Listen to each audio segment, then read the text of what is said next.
Hey everyone, this is Jake from Tasting Anarchy. We've got a classic episode this week.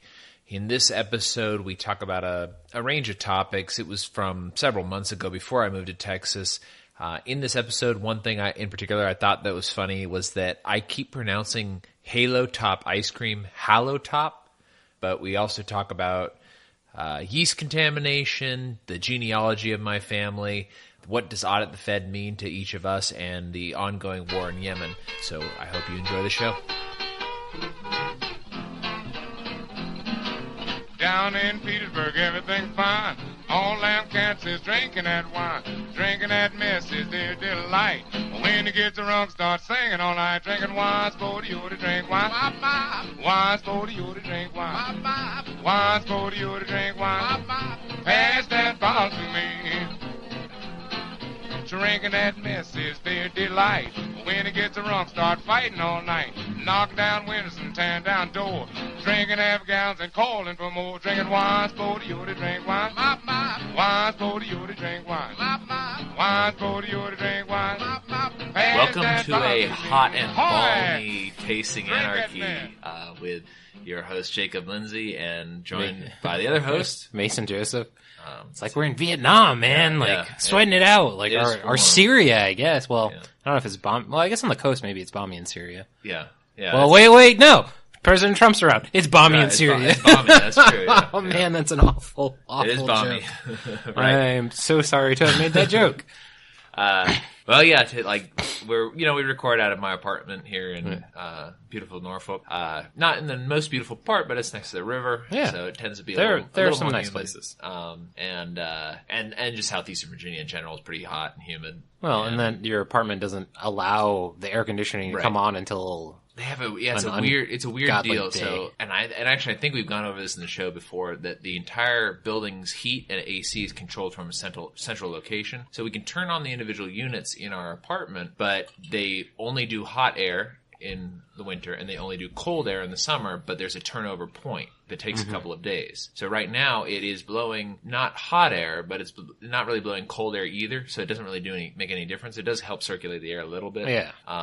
But so we've got and you only have the one ceiling fan. Yeah, one ceiling fan, yeah. So it's not the greatest apartment, but not for long. Not for long, yeah, exactly. So today I picked the wine. Yeah.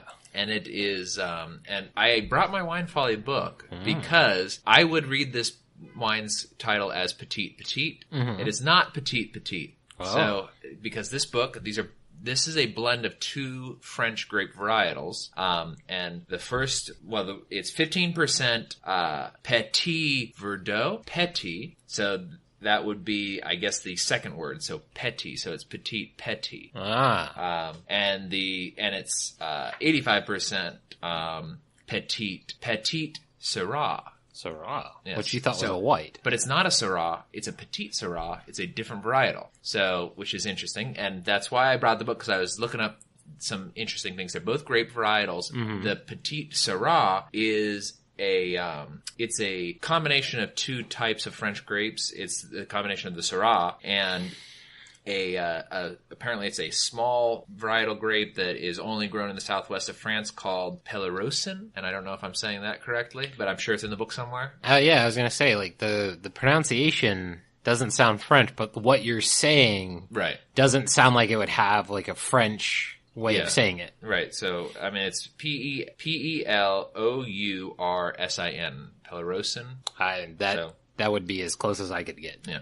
So what's interesting to me about this wine, so it's a Petite Petit, is that it is a blend of those two, but both of those grape varietals are known as blending varietals. So they're not the primary varietal for most of those types of wines. So they're usually meant to fill out the bouquet and fill out the flavor profile of something that's more subtle. So it's interesting. So let me ask then, is the Petit Syrah a blending one, or is Syrah normally a blending one? I don't know if Syrah is normally, but Petite Syrah is, and the Petit Verdot, or I don't remember how I said it, Verdot. Yeah. And actually the Verdot is normally used in Bordeaux. But that was kind of interesting to me. And so, like, just because I was going through the Wine Folly book, which is available on Amazon, and we may have a link up for by the time this airs for that, so you guys can get it there. It's a pretty cool book. And if you buy through our link, we get a little bit of help, which helps us do silly things like pick up wines that we can't pronounce. Right. And the other reason I picked this one, other than it's just interesting to me, is, well, the primary reason actually I picked this up is because it was on sale at farm prices going out of business, which is pretty much the typical reason we pick up most of our wines. The other reason, though, is that we pick up different wines. Yeah, right. Yeah, exactly. But it's because it's from the Michael David Winery, which is the winery that makes Freak Show, which is what we compare like every single Cabernet to. Yeah, well, it was a lot of red wines. It was our inaugural Cabernet, and it's the outside of the one we had last week from Pinot from Hollow Mountain, which was the birthday wine. Right, which was wonderful and very interesting. Yeah, it is the most unique of the Cabernets that we've had. So like Freak Show has like almost like an iron taste to it to me, but not like where you're like, this is bad. Like it's different. And this, like, I can kind of taste the feel of what they're like, if you had given me this without telling me it was from the Freak Show family, I might not have picked up on it. But like, if you told me like later, like these are by the people who did Freak Show, it seems like it's got some of the same flavor to it. Okay.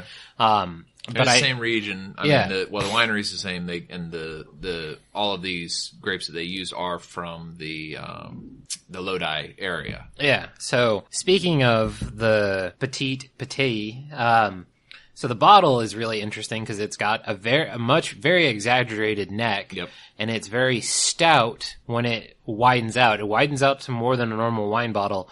But what's cool is the top's got the kind of like pennant, like it's the big top, like the big show, and then there are two elephants on it, which kind of makes me laugh, like Petite Petit, like.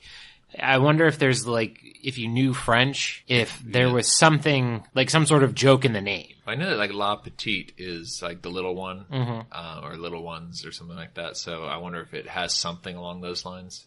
Yeah. And the only reason I know that is because there was that chain of like daycare centers called La Petite. Yeah. And I always thought they were interesting. But yeah, it is, and I haven't tried it yet. I'm trying a new thing that I read about in Wine Folly about trying it, and that is that they say like to try to pick out when you smell it 3 fruits, and that will help you. And so, what if you have a broken nose? Yeah, I don't know because I can't smell crap. Yeah, right, and your allergies are up. They are, and I can't really detect 3 fruits. It does smell like it smells like grapes. I mean, like to be crappy about it, like That's always one of those things, like when I was first, like I was, me, like I was very against wine when I was younger. Yeah. And I was just like, joking, like, you taste the thing and it's not grape. And I'm like, I like grape. And then you realize like most of the grape you're having is like Concord grapes, and it's not like, it has a very different flavor. Yeah, not like when you eat like a, standard green grape and you're like, I really like standard green grape flavor. And then you're like, oh, grape jelly. Right. This is all high fructose corn syrup. Like, this isn't even grape. Jacob has tried the wine, which very interesting to me. I've not noticed it, but it looked like he chewed it, like kind of that classic wine tasting mouth, except for he didn't spit it out, which I appreciate he didn't do. That's money. Well, I mean, so what I'm trying to determine now is that there are ways that they say that you can detect different flavors. To me, this is pretty good. It's rather tannic. It is not particularly acidic, but I would expect it to be more acidic than it is. Yeah, I've had 4 sips of it. Yeah. And each one has been different. Right. Okay. So I'm getting a lot of heat on the back of my throat for a second there. Like I thought I was going to just have some really bad heartburn. Like I normally have a bottle or a hydro flask full of water during the show because obviously since I don't live in Jacob's apartment, I have to drive home. So I try to stay as hydrated as possible to not really be dangerous out there. And obviously, if I did feel dangerous, I'd call my wife or an Uber and just, take care of it that way. But like normally with yours, like when they're super acidic, I have to have a sip of water afterwards. And I thought I was really going to have to. And then it actually calmed down like all of a, like as I was saying it. So this is a really interesting wine for like. It seems harsh. Yeah. Like a very, but that's what I think about Freak Show too. Like, Freak Show is kind of in your face. It's called Freak Show. I mean, that's kind of the point. It's like in your face. This is definitely, it's unique. Yeah. And I like it. But it's one of those ones that, like, I like it over Freak Show, but I also like most Cabernets more than it. Right. Okay. Where, like, if I'm having a cab, when I think of a cab, I don't necessarily think of Freak Show. Right. Like, yes, I do because it's the one you know, kind of like, oh, this is our inaugural wine. Like, I think of it that way, but like, I would pick this over Freak Show. Okay. But if I was like in the mood for a cab, like, I would try a different cab. Got it. Okay. Like, I wouldn't necessarily be like, oh, I'm gonna go get like Petite Petit. Right. Unless I was like, I need this acidity for something. Yeah, because it does seem very acidic, but also, well, no, acidity, I would say no, it's not very acidic. No. It's because I would say that it's more alcoholic, like Bernie. It's hot. It's a hot wine. So, and, but not acidic, but very tannic. Yeah, I very always... full-bodied.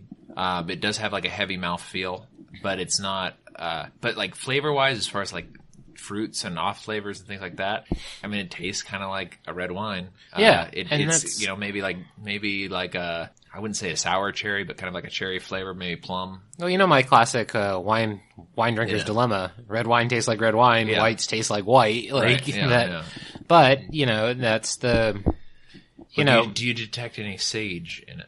I get sage and parsley and oregano and that kind of family of spices mixed up in my head all the time. Like, I like sage and I like sage in things, but like, I really like parsley. Okay. Which I then get confused with oregano. Got it. I like all of them. I think they're good flavors, but no, I don't necessarily. Yeah, I don't either. And the only reason I bring that up is because in Wine Folly, it says that's one of the common flavors in the Petite Syrah. Ooh. And that's but it has to do with the temperature of the climate in which the grape was grown. So if it's a warmer climate, it seems to be more fruity. If it's a colder climate, it's more herbal. So this is definitely more fruity, and we can say that with authority because Lodi is in the Central Valley, and my wife is from the Central Valley. So in the Central Valley, it can routinely just be 105 for 3 weeks, and very little rain very little rain during the year or during the summer, and it's mainly rains during the winter. Yep. So and even then, like when it's the winter, it's like 45. Yeah. 50. Yeah, I mean, it's California. Yeah, California. Like, it's not the mountains. No, it's not the mountains. So let me go ahead and read you what they say about this particular wine. So, and real quick, this is the 2015 variety. That's correct. Yeah, 2015. So this is 14.5% alcohol by volume. So interestingly enough about this, I discovered this week. The alcohol labeling laws for wine in the United States allows you to go 1% up or 1% down from what it actually is. So this could be between 13.5 and 15.5, and they would be allowed to label it whatever they want as long as it's within that range. So it's from when they tested originally, because apparently, like, it will continue to ferment in the bottle. Yeah. So there is some leeway. That's interesting, and that makes sense. It is interesting, yeah. And just they were saying, like, when you taste wine, sometimes it does taste a lot more alcoholic, and you look at it and you're like, wow, there's only 13% alcohol, or whatever they say. Well, no, it can be 14% if it's labeled 13, because they will test a certain number of the barrels that they're doing, and they're not all going to be the same. Yeah, there can be different, you know, depending on the oaks, there can be sugars in there. Yeah, that's a very interesting thing. And, so like, that shed some light on the wine we had last week, which could have been up to 15.9, which is really strong. That is very strong. This actually has a pH of 3.62. Which would make it very acidic. Yeah, but I don't really detect an acidity in it. So, well, and this is something that I always kind of get wrong, and you've done a little bit better of job describing it, is tannic versus acidic. Right. So, like, I kind of have those as the same thing in my head. So, well, this is how to the listeners, I guess I would describe it. And actually, I do get a little bit more acidity now that we're, like, sipping on it a little bit more. So, tannic is the texture of your mouth when your teeth stick to your gums or stick to your lips, or like your tongue sticks to the roof of your mouth. That's tannic. Acidic is when you take a sip and you start to drool. Okay. So that's like that's the difference in those two flavors, because they are sort of close flavors, because I think a lot of things that are acidic do tend to have that effect on your mouth where it kind of dries it out. Yeah. And, but it doesn't have to. Like, we've had some that are very tannic, but we're not particularly acidic. Now that we're sipping this a little bit more, like, I do feel like it, maybe on the very tip, it's more acidic, or it feels like it on the front of my tongue, more so than on the back. Cause like once you swallow it, it's just hot. Yeah. So here's what I'm going to suggest. When you go to refill that glass, get a small glass of water and drink the small glass of water. And then we'll re-talk about the wine again from that point. So what do they say about it outside of the stuff we've already covered? Well, it's aged 13 months in French oak, and French oak will tie into my article because it's just because. Because of the tariffs? No. Well, not because of tariffs, but I was reading, I saw it on this. I was like, 13 months in French oak. That's interesting. What does that mean? And so I went and found a news article about it where they're explaining the difference between French oak and American oak. They mention Australian oak and some other things as well, but they specifically were talking the difference between French and American, so I'll get into that in a minute. As we said already, it's 85% Petite Syrah and 15% Petit Verdot, both of which are full-bodied red wines. They're both used to add body to lighter-bodied red wines or to mix with other full-bodied red wines to give them more complexity. But I'll read to you what. There's one review that they said full-bodied, black fruit and vanilla. I don't really detect any vanilla, but they said vanilla, and that would be from the oak. Slightly dry finish that lingers on the tongue. Yes. And I would say that is correct. Then from their website, which they redid their website, and it's really cool now, but it doesn't give a huge amount of information. It's all but flash. Yeah. Like, not flashes in the... Maybe it's flashes in the coding language, but I mean, like, it's like flash in the pan. Like, what, for those who don't know, that means when cooking, like when you have that flare up of fire, that's what that means. Right. So now they did give some information on this, a lot of which is on the back of the bottle, but so I'll go ahead and read it though. Yeah, it's not exactly the same as what they have, cause on the back of the bottle they also give a little bit of like history and stuff, but this is what they said on the website about the 2015 specifically. So, a blend of 85% Petite Syrah and 15% Petit Verdot. Our 2015 Petite Petit is a dense, inky, opaque wine bursting with ripe berry flavor and pastry aromas.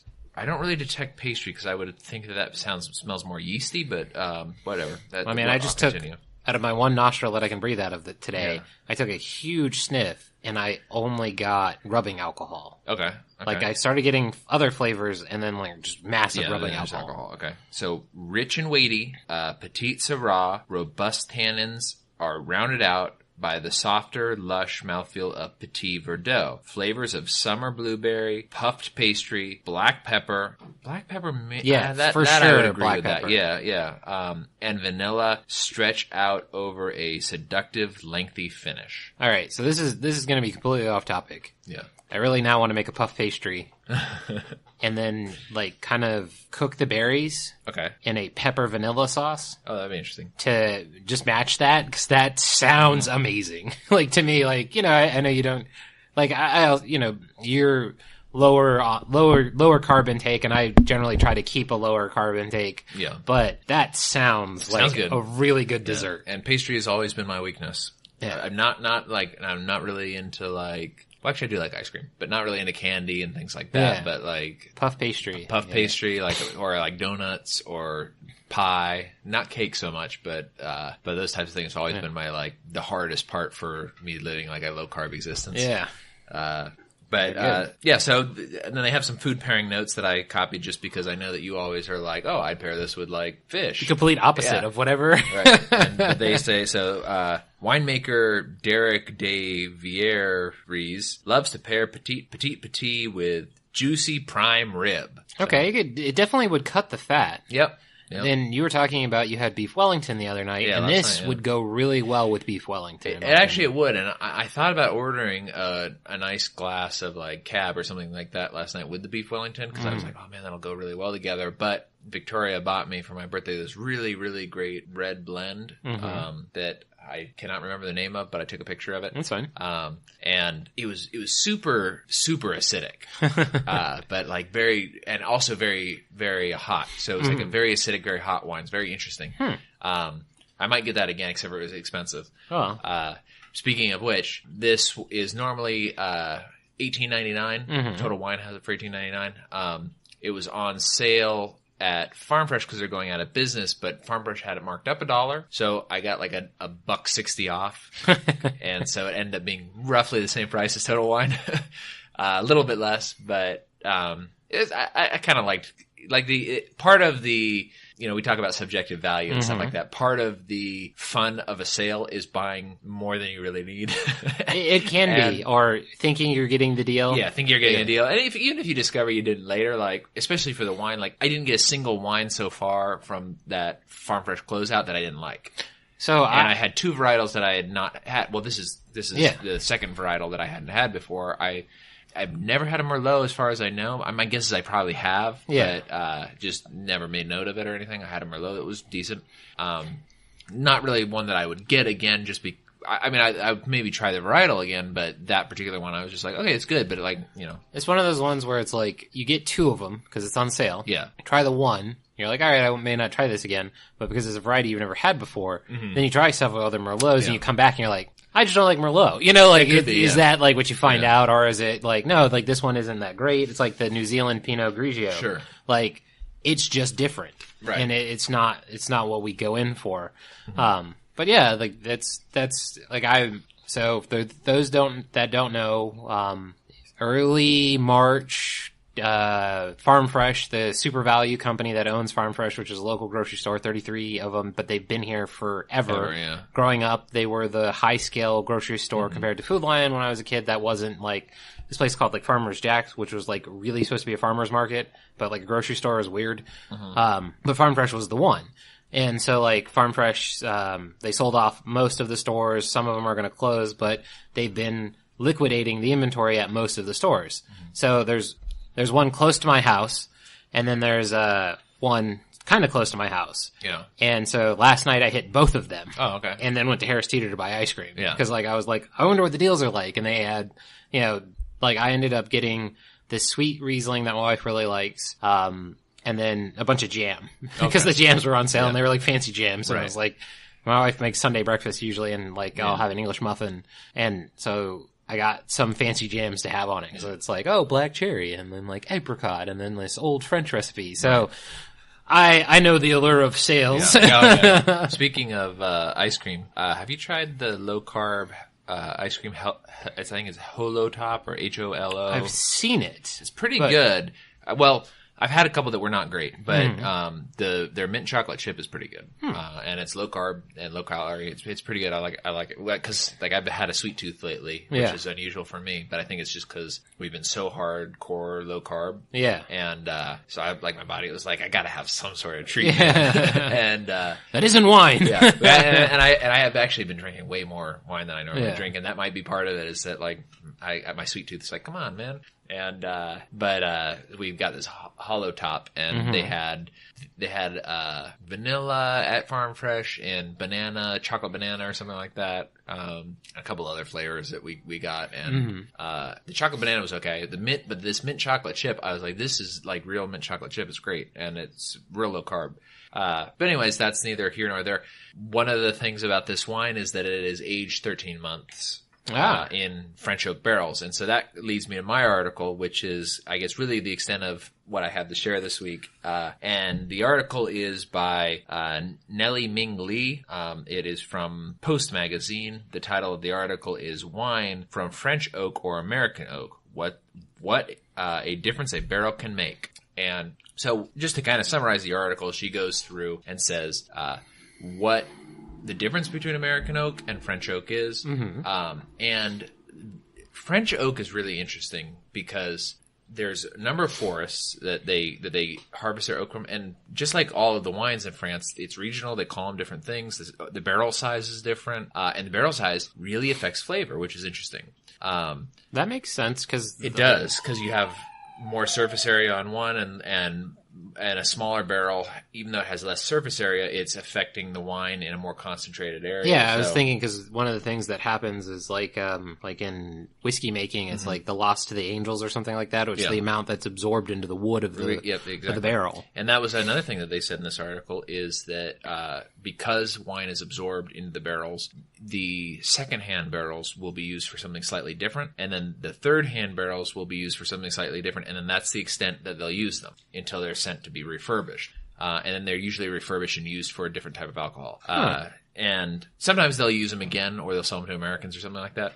But one of the things that they were saying was different is that oak in Europe is very slow-growing oak, and oak in the United States is very fast-growing oak.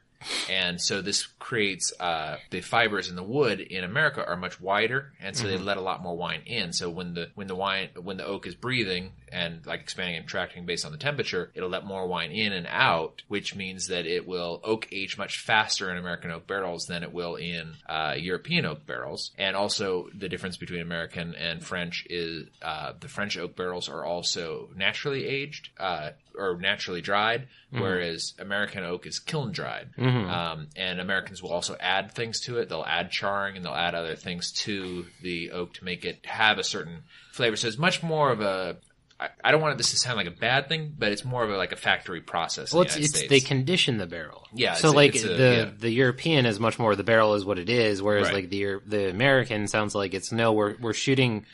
America, like this is one of the things that people like often will be like, oh, European, it's so much better. Like when you talk about something like handcrafted, like it can be like, bespoke, handcrafted can be very nice. But then you're also like, this pocket is 3.5 inches larger than this pocket, where the Americans are like, our pockets are completely straight, but they are lined in velvet. Right. Like there's something that a lot of times like the conditioning goes into more. It's like, like the oak is dirt cheap and worthless, so we need to do other things with it to get other varieties, and we're not locked into these traditions. And that's one of the things that that's part of it. It seemed like when I was reading the article is that there is a lot of tradition involved, and there's also like, this will kind of play into the tasting anarchy. There's a lot of legal code associated with French wine, and that extends to the oak barrels. Is that there's a lot of legal code there. It's a protected cottage industry. They're all handcrafted, and they are in the United States too. They're made by what are they? No, not cobblers. What's it called? It's a cooper. Cooper. Yeah, that's right. So they're all made by coopers and like various regions and various what did we call what are the regions of French wine called again? They're appellations. Appellations. Yeah, various appellations will have specific oak barrels that they have to use in order to be part of that appellation. So it is very. This is one of the reasons why the French economy is very slow is that there's no innovation involved. We've been doing this way forever, and we're going to continue doing it this way. And that's the thing is like I don't mind like if you want to like just say trademarks exist. Like I don't mind if you want to say that you're this specific trademarked product having to conform to those rules. But I don't think it should be legally required unless it's you're saying like enforcement of the trade. Like again, like I don't really believe in trademark. Like I do. Trademark I have no problem with. I've had that conversation. Well, that's the thing is like I do and I don't. Like it's very hard. Like it's kind of like the Jason Stapleton thing. Like we can get government to stop killing people, then we can worry about trademark versus copyright. That sort of thing in patent law. Like let's just stop murdering people first. But that's kind of that thought process. It's like, okay. And like, there's something to be said about tradition. And like, that's one of the things that drives me nuts is, in my neighborhood, my house was built in 1934. Right. But for a long time, they didn't build new houses. They just built extensions to the houses. But a bunch of the houses that fall into disrepair in my neighborhood keep getting torn down. And these lot monstrosities get put up. Yeah, and they barely have any yard and it just gets to the very edge. And like, they somehow divide the lot, like they make those really long, skinny ones. Yeah, like they're like 4 stories. Yeah, and like these houses don't fit the rest of the neighborhood, and it's like, why do you want to live in an established neighborhood if the house that you're going to live in has a specifically different aesthetic? That's kind of one of the reasons I like the way that when they tear down the houses in this neighborhood, they do look newer. But they fit usually the aesthetic of the neighborhood. Yeah. So, although the neighborhood that I live in is very eclectic, so there are a lot of different styles. So and I think there might be there's some close by historical zones. Like Lafayette is a historical zone. All right, I didn't know that. So you remember the first house I was trying to buy? That's not in the historical zone, but the neighborhood next to it, Lafayette, is. Okay. All right. So, and that's actually very close to here. Yeah. I liked that house. Well, actually, I like your house now. It's pretty cool, too. Well, yeah, the other house only had 1 bathroom. This one has 2, but, like, there are pros and cons in both. But, yeah. Okay, but anyways, sort of to revisit the oak, this is kind of the primary difference, it seems like, to me, between the French and American, is that American oak is faster growing, so it has more porous material, so it can age much faster. Mm-hmm. They do say that in French oaks, you do tend to let it sit for a little longer. American, it's like 6 months, maybe a little longer than that, depending on what you're trying to get out of it.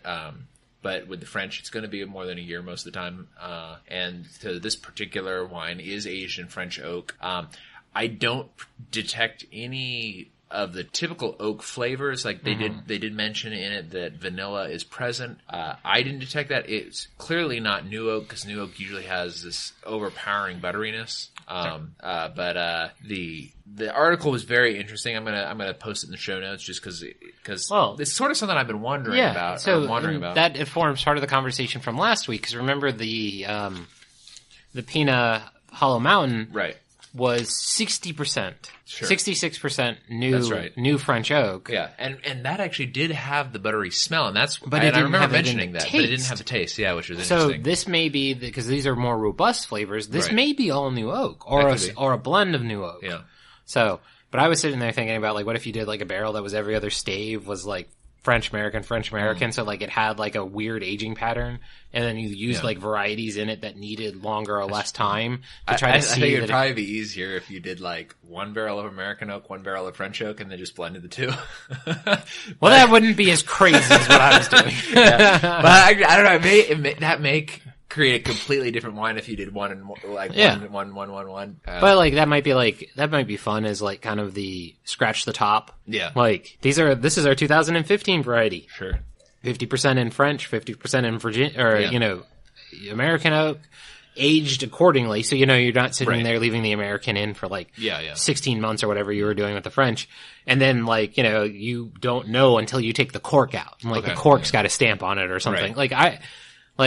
I think that would be fun. Yeah. But then also that'd have to be a $20 bottle of wine, or it's $35, but you get both in the set, but that's the thing is you and I are always how do we innovate an industry and do these cool, interesting things? And a lot of the winemakers are Americans are look, we did innovation. Yeah. French people hated it. Right. We've just gotten accepted in the world. Let's not screw with it yet. Let's not do weird stuff. Let's not do American things yet. Let's introduce the funky sour beer bacteria and stuff like that, or but that's actually it's an interesting thing, and the funky type what is it, the Bretococcus or whatever? Mm-hmm. That's the one that makes the sour beers. I'd be interested to see what those yeasts are like in wine.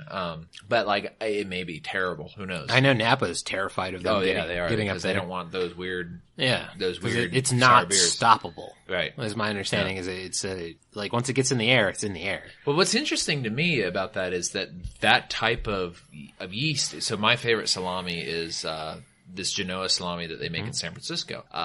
The best salami. Well, actually, that's not true. Since I married Victoria, I've been introduced to Moskoskaya kielbasa, which is my absolute favorite salami. Well, I don't know if it's a salami. Looking at the way your wife smiled, I wonder if it's because your pronunciation is so bad, or if she just enjoys the fact that you enjoy the salami. Oh, it's such a good salami. She likes it a lot too. And it's a really I don't know if it's salami. It's similar. It's a dried hard meat. I was gonna say it's a dried cured meat. Yeah, it's delicious. But this San Francisco salami is my other favorite, and that has it is fermented with a wild San Francisco yeast, which is a varietal of the type that you use to make sour beer. So, and that's been made in San Francisco forever. Yeah. So I don't know why the winemakers were not worried about that prior to this. They were. Okay. Yeah, they were. But it also took them a while to realize that it was how not vicious but prevalent that yeast is. So as part of that, so speaking of innovative things or lack of innovation, so one of the things that, you don't hold a lot of cash, right, but I do. Yeah. And so I'm always trying to figure out what to do with the amount of cash I have, because we have a lot of cash, because unlike you, like, you know, you don't have any student loans, or when you did, you paid them off. You guys are, you know, pretty much paying your wife's way through school at this point. My wife and I both have student loans, and we have the mortgage. So we need to have a larger buffer of cash at any one point.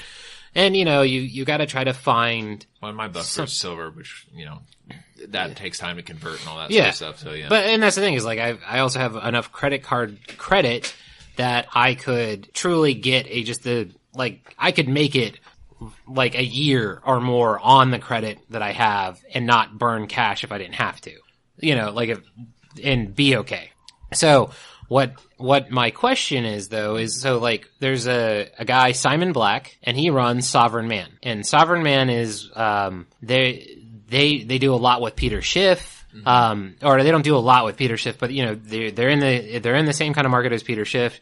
Like, their whole point is, like, having a second passport. Like, he lives in Chile, and he's got, like, one of the largest blueberry organic farms, like, coming up in the world. Like, he's a really interesting guy, and, you know, as part of some of the stuff that I'm doing behind the scenes to change my life and in my career path and everything like that, they brought on a tax expert, and this guy's a tax attorney, and this guy, not Simon Black, but this other gentleman, and he was super interesting to me. And then he's Simon Black's personal attorney. So I was like, holy crap, like, these worlds combined, you know. And I was like, you know, and Tom Woods has introduced me to the thing I'm doing.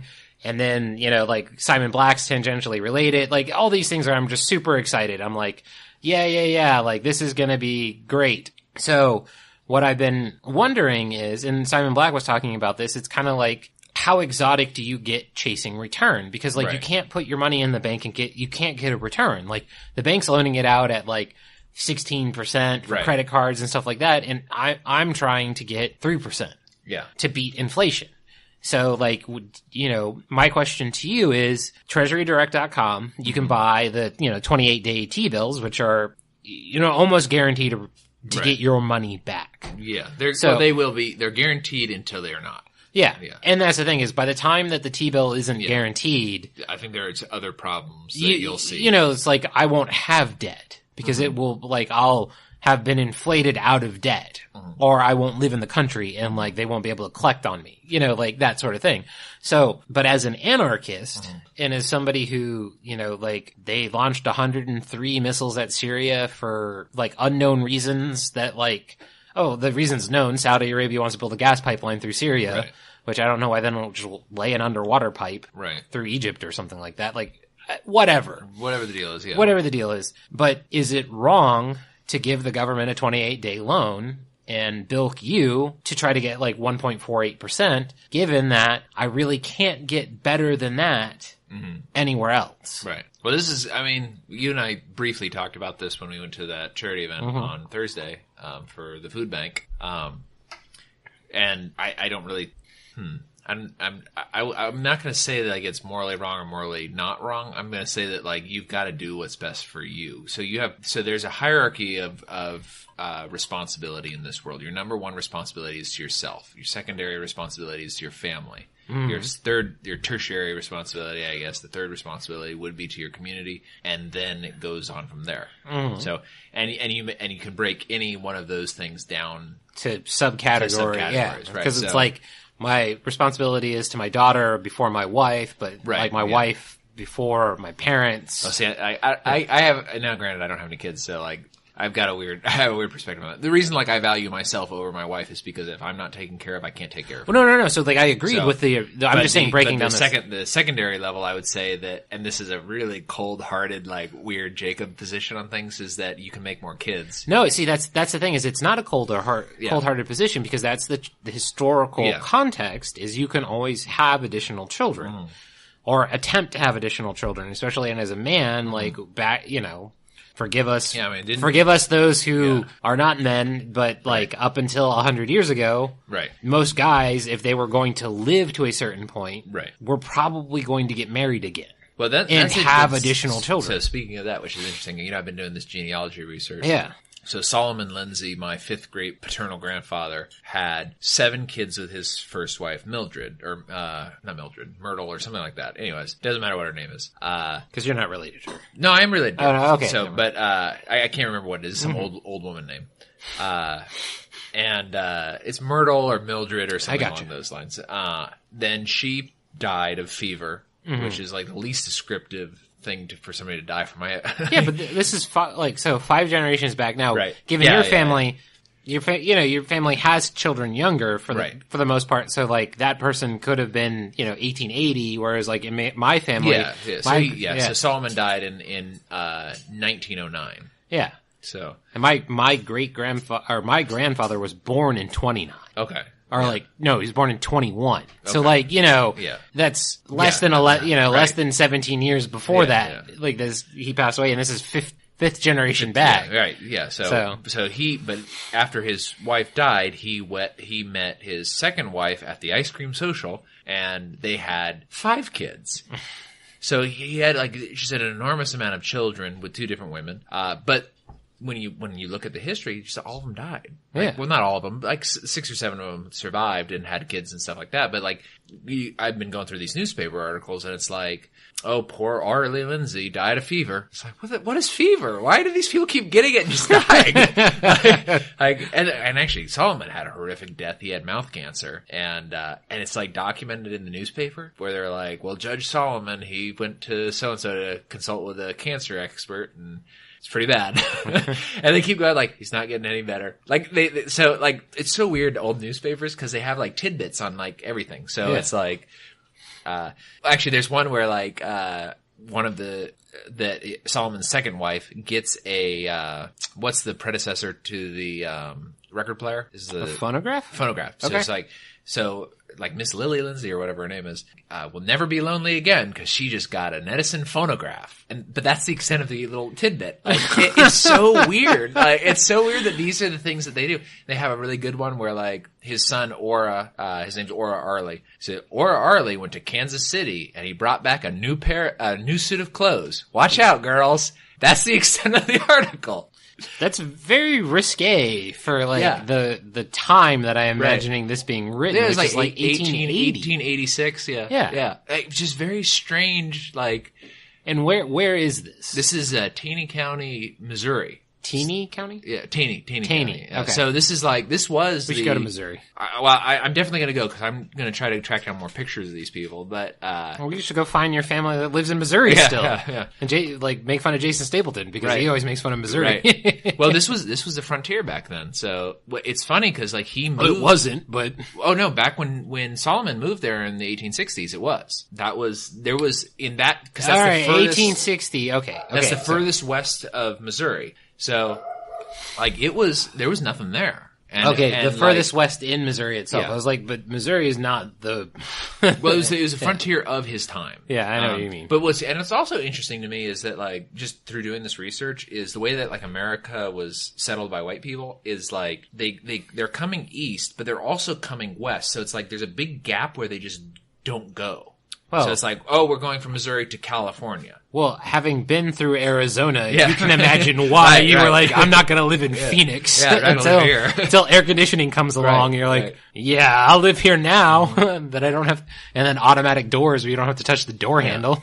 but kind of going back to what you're saying about the treasury bills, is like, so you've got this hierarchy of things that you need to take care of. Yeah. And like, and I would say like your primary responsibility is to take care of yourself and your family. Mm-hmm. And so if you need a return on your investment, you get a return on your investment the way you can. Like, to me, treasuries are not secure enough. Now it is pretty much a guaranteed return until it's not a guaranteed return. But like, and you and I have had this argument all the time about like gold and silver is like, I do have a lot of faith in gold and silver.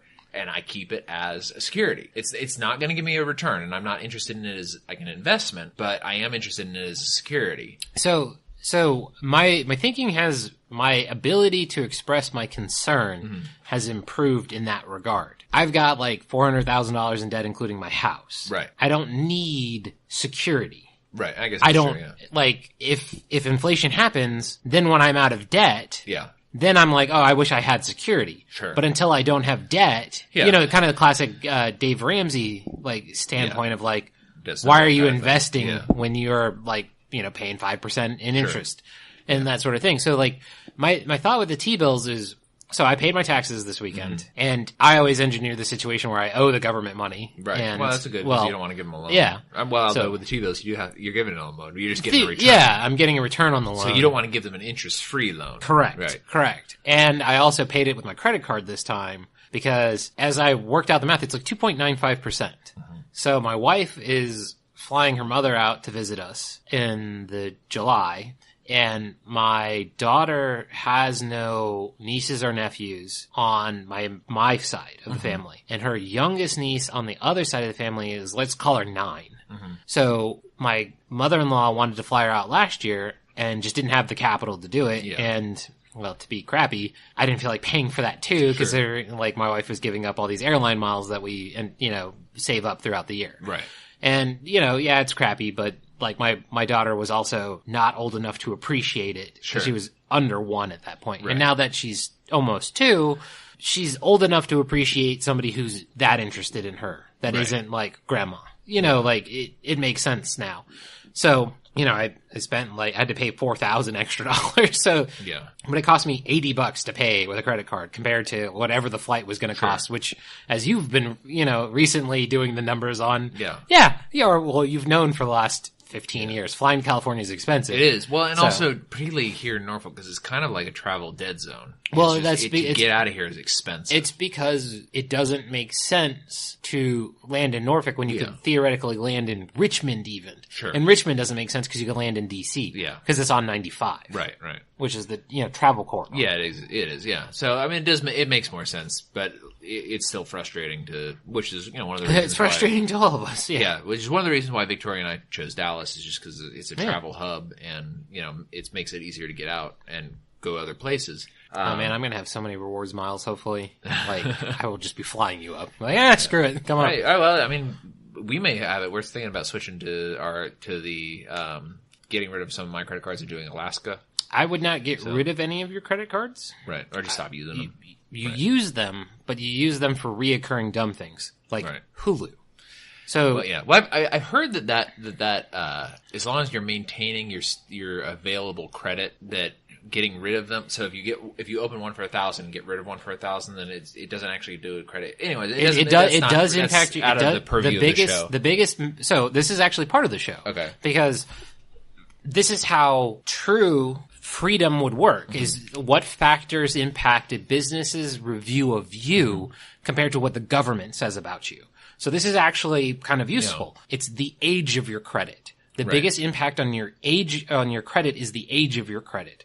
Okay. Available credit is important, but 33% of your credit is the age of your credit. Right. So if you have a account you can maintain and keep open, yes, payment history is always best. So consistent and on-time payments is best. Then the age of your credit, and then the available credit ratio. Right. Those are all very important together, but it doesn't functionally make sense to close a 7-year relationship that's at $1,000, because one of the things that happens with credit is if you don't use it efficiently, they start trying to close it to trick you into using it again. Right. Which is easy enough if you're like me and you're just like, all right, I'll rotate some spending into it, and then you suddenly pile on a bunch of money, and then you pay it off the same month, and then they're satisfied. Right. So, but it's the age of the credit, so it doesn't make sense to close any of the accounts if you can put a reoccurring payment on them, or hey, I'm just going to put gas on these. Right. But it also doesn't make sense to open a travel card unless you have an immediate thing that's going to get you through the minimum spend. Right. Because if you have to manufacture the spend, or you actually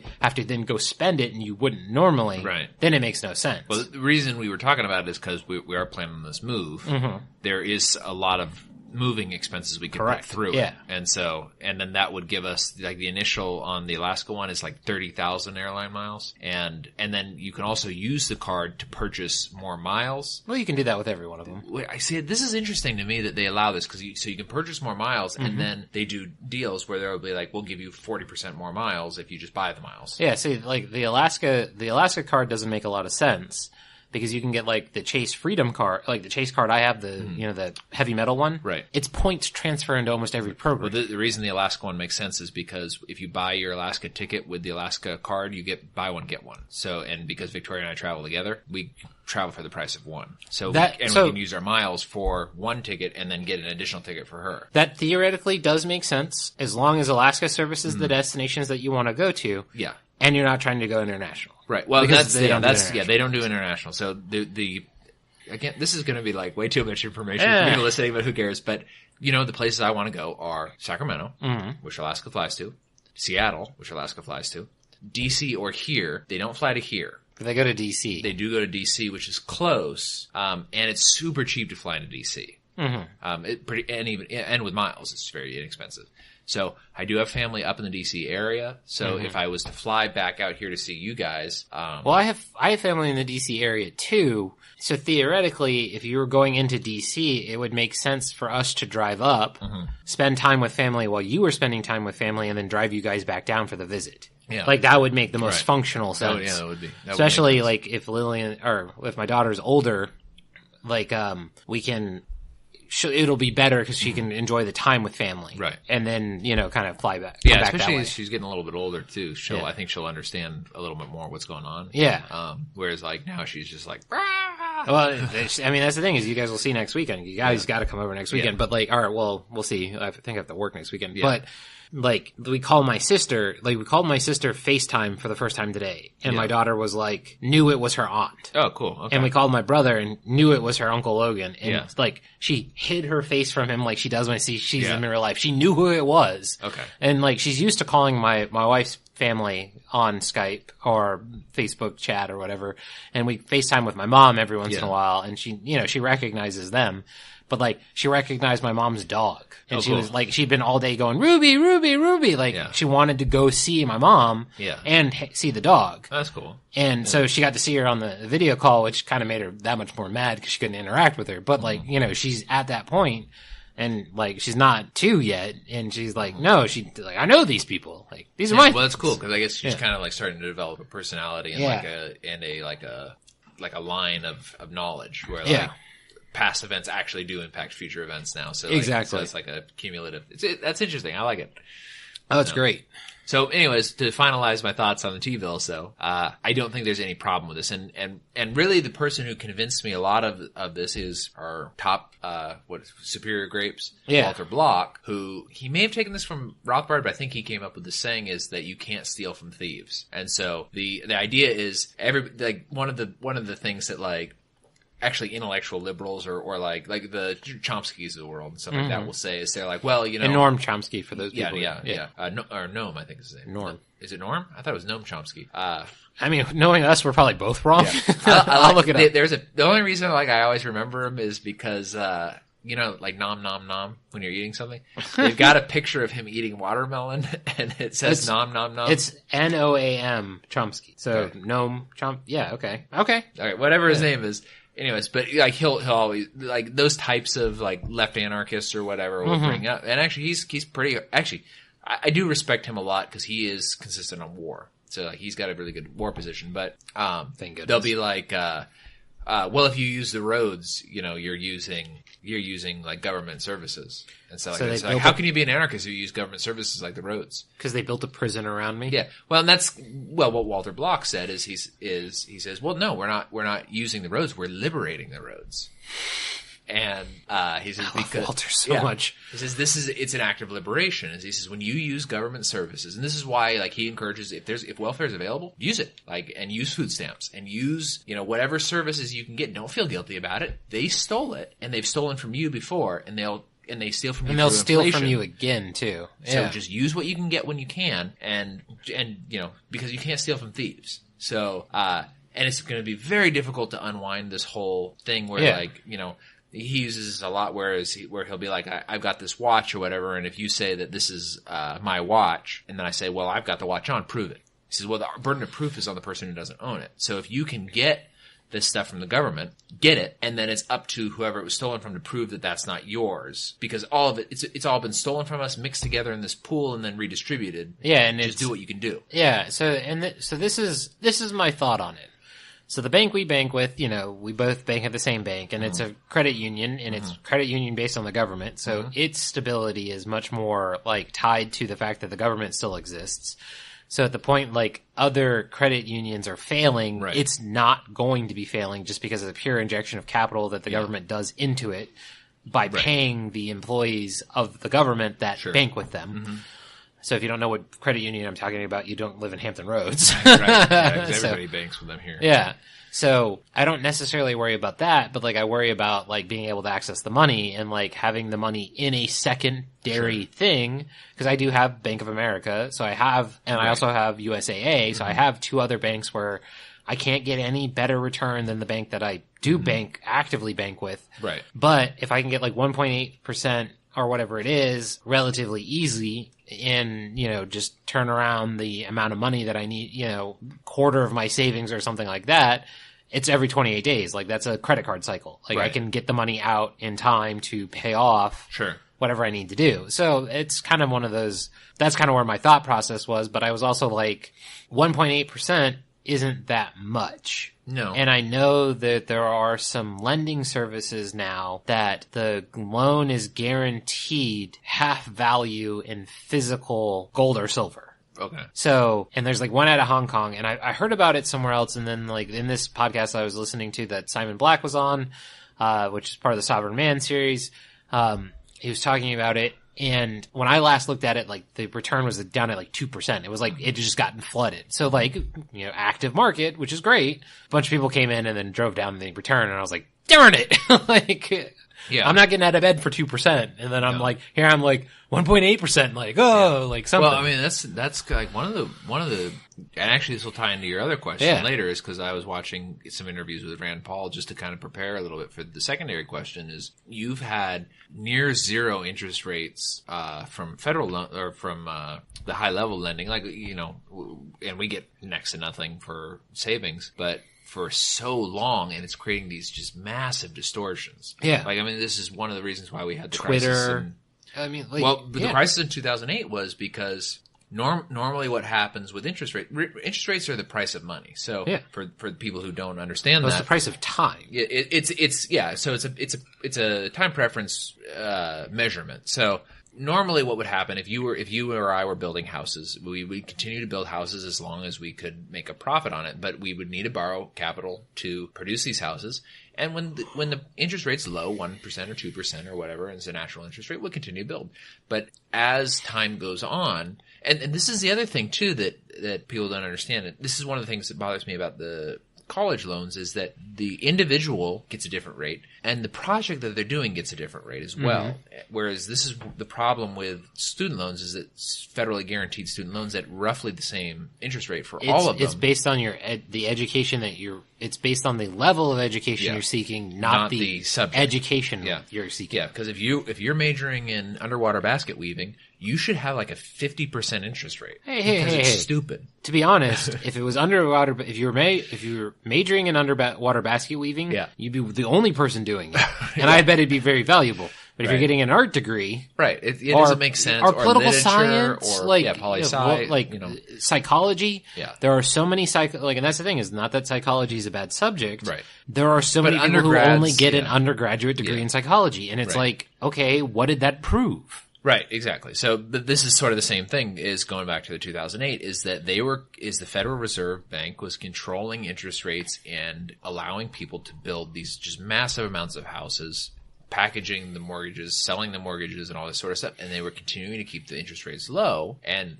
the primary reason, from the Paulian perspective, I guess, is that the reason they wanted the interest rates low was so that the government wouldn't have to pay interest on the debt. The debt is huge, and it's way bigger now than it was in 2008. And what's super amazing about that, had they not gone and follied in Iraq, if they only follied in Afghanistan, the debt would have been manageable in 4 years. Right. It would have sucked. Yeah. But they could have done it in 4 years. At this point, it's just so astronomical. And then if you include unfunded liabilities, then it just becomes insane. It's $200-something trillion.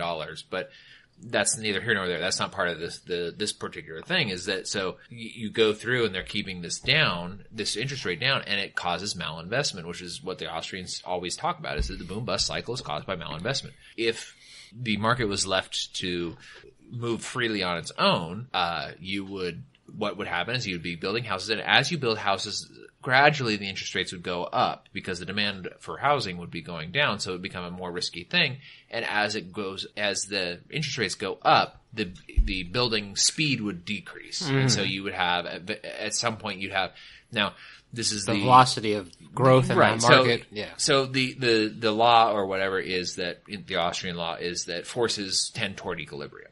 They do not ever reach equilibrium, but they always tend toward it. So like wages, for example, wages will tend toward equilibrium. So how much do you want to be paid by our boss? You want to be paid infinity dollars. How much does he want to pay you? He wants to pay you negative infinity dollars. And the price that you arrive at is as close to equilibrium as you will get at this point. And they will always be moving toward equilibrium. So in a free market, subtracting interest rate manipulation, subtracting minimum wage laws and all that sort of stuff, your wages would rise and fall based on inflation, deflation, and other factors in the market. Contract, and they would always be, and it would always be flowing toward equilibrium. Sometimes you'd be slightly higher than equilibrium. Sometimes you'd be slightly lower than equilibrium. They'd always. You could be significantly lower. The thing is, it's equilibrium wages, but it's equilibrium wages based on your specific value. Yes, exactly. Not the value of an entire market. So you're willing to work for 3 nickels and a shoe shine every 3 weeks, and I'm willing to work for 2 bottles of wine and a grape. Right. Like they're not. It's not the same. Yeah, it's all subjective, and so but it always tends toward equilibrium. So that's the rule. But when you introduce government manipulation, the knowledge is removed from it, so it's very difficult to tell. So there's different market signals going out saying, "Hey, we haven't reached equilibrium yet because the Federal Reserve is holding interest rates so low that." They continue to build, and the malinvestment builds and builds and builds and builds and builds until it gets to a point where it's like people, and I don't even think it's really that they suddenly realize it, it's that they realize the game is up. What happens is, in my personal opinion, is you and I realize the game is up. Yeah. Not Peter Schiff realizes the game is up, and I only use Peter Schiff because he's so high in the 1%. Like, the guy, the manager of Citi or Deutsche Bank, they already knew the game was up and they had already moved. It's when you and I figure out that the game is up. Yeah, and I guess it's when Main Street. No. Like, it's you and I figure out the game is up, and we're telling our parents the game is up. Well, I've been telling everybody since 2008 that the game is up. But that's the thing. It's the people who are close to the ground, but aren't that are slightly left of the ground or right of the ground. They're telling people who are on the ground, like our parents, the game's up, and suddenly they're pulling back $300,000 where you and I are pulling back. You had pulled back $2,000 because we didn't have any money 4 years ago. Yeah, exactly. It's like, so the people suddenly listen to us because they're like, wait a minute, like, I don't feel comfortable. I don't feel safe. I'm moving my money out. And then no one has any money because it's all gone. Right. And I'm so thankful that like my dad and mom have like listened to me a little bit, and like most of their retirement is in gold and silver. So, and like land. Yeah. So, they sold their house here in Virginia. Oh, did they? Yeah, they made like $100,000 on it. So pretty good. Oh, good. I'm really glad that they got out now. Yeah. Because granted, like, I don't know where the bubble's going to burst, but like, I still think it's going to be housing again. And it's going to be China. I think it's going to be a lot of things, but I think I think something's going to snap in China, and something weird. Like, I don't wish ill upon anybody, but like Xi Jinping is going to like slip on a banana going down the stairs and die. Okay. Like, not injured himself. Like, oh, he's in the hospital. He's so cute. He's in his little dressing gown. Sure. Like, everybody like, oh, look at Brother Ping. Like, no, he's going to die. Right. Or somebody that we don't know is important. And like, Americans don't know is important in China, but is very important in China. Like, and the Chinese know it. Right. Is going to die in an accident. Right. And people are just going to lose confidence. And then the Chinese market is just not going to be able to, the brakes are going to come off of them. Yeah. And that's where it's going to happen. Or like the Saudi crown prince is going to like drive his Hummer into like under like a truck and decapitate himself. Yeah. Like there's going to be something's going to snap outside of the U.S. that's not going to make sense to the Americans, and then suddenly everything's just going to unwind and it's just going to blow back. Right. And hopefully Trump will just let it and just be like, it would be great. And I kind of thought, and you and I have talked about this on the show before. Like I kind of thought that he would, during the campaign, that he would be like, "This is a big fat ugly bubble, and I'm going to let it pop." And then it would pop, and then he'd spend the next 4 years recovering. I honestly think he did not expect the Comey, the investigation. I think he would have otherwise. Right. Like, I think he would have had the capital to do it. Yeah. But so many people are just like, oh, like, you know, like go on Reddit. It's been 38 days since the Mueller was on the front page of All. And it's like, it's been 38 days since you had any intelligent thoughts, but you know, thanks for playing the game. So. Second question. This leads me to the question I asked last week that I've been trying to figure out. And because I didn't feel like doing the research, I figured I'd ask again. So one of the big things that Ron Paul was famous for saying was audit the Fed. Yeah. And I understand roughly the fact that, like, I never really thought of it like that the Fed wasn't apparent on what it had on its books. Okay. Yeah. You know, it just didn't, I never thought about it, but then people are like, oh, it's a quasi-private institution. They can have whatever they want on it. Yeah. So, like, but I'm saying the classic, you know, F you, like, when the response to audit the Fed.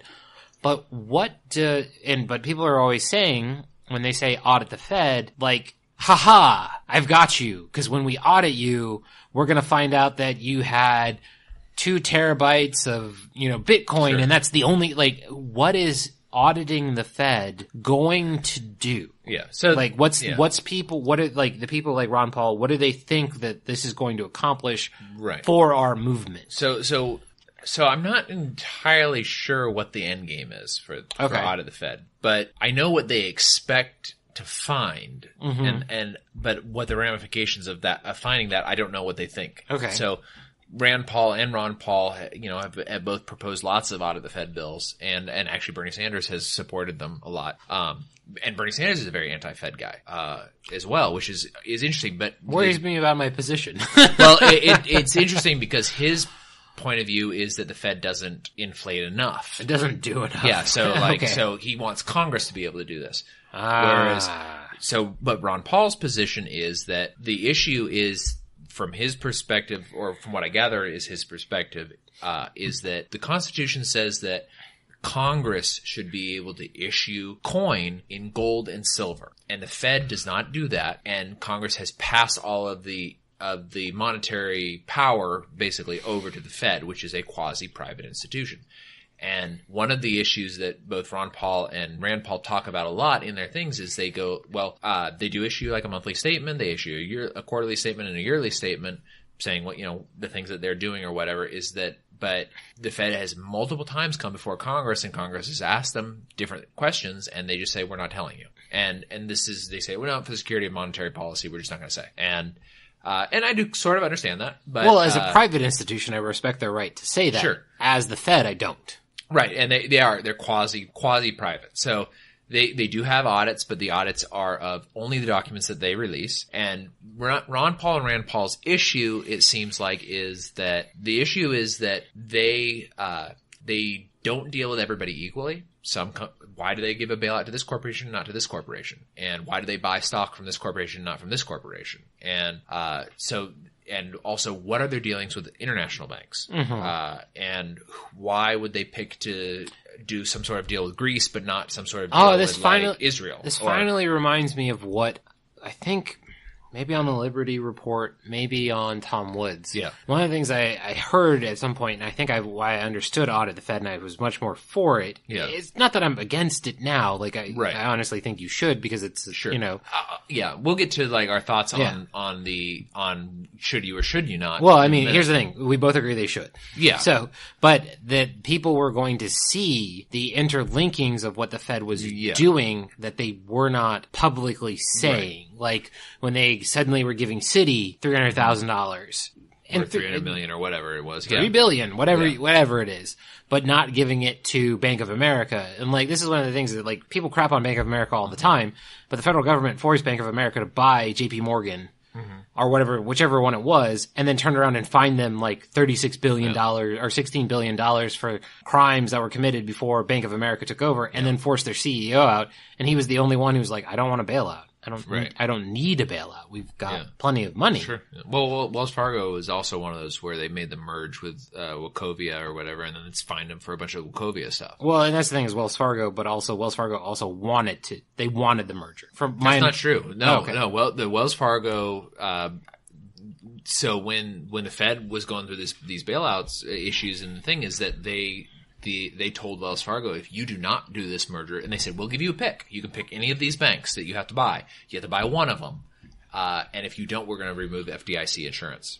And then you won't be allowed to operate in the United States. And so Wells Fargo said, fine, we'll buy Wachovia. We've wanted to be on the East Coast anyways. So, and then they did the same thing but Wells Fargo and Bank of America did this too. I think Bank of America did this is where they set aside money basically to pay all these fines. Yeah. Where they were like, okay, fine, we'll set aside them because we know that they're going to happen. I think they set aside most of the bailout money. Yeah. It's just like, we don't need it anyway. Yeah. So smart. Well, and Ford did this actually also when they were doing the auto bailout is they forced Ford to take it because Ford was like, well, we don't need it. Like, we're on hard times, but like, we're solvent. We're like Nintendo. We have more cash than we need to operate for the next 10 years. We're solvent. Like, we're okay. But they said, but if Chrysler and GM take it, you have to take it. And so they said, fine, we'll take it. And they end up setting it aside. And then as soon as the government was like, okay, time to pay us back, they were like, here's your money back.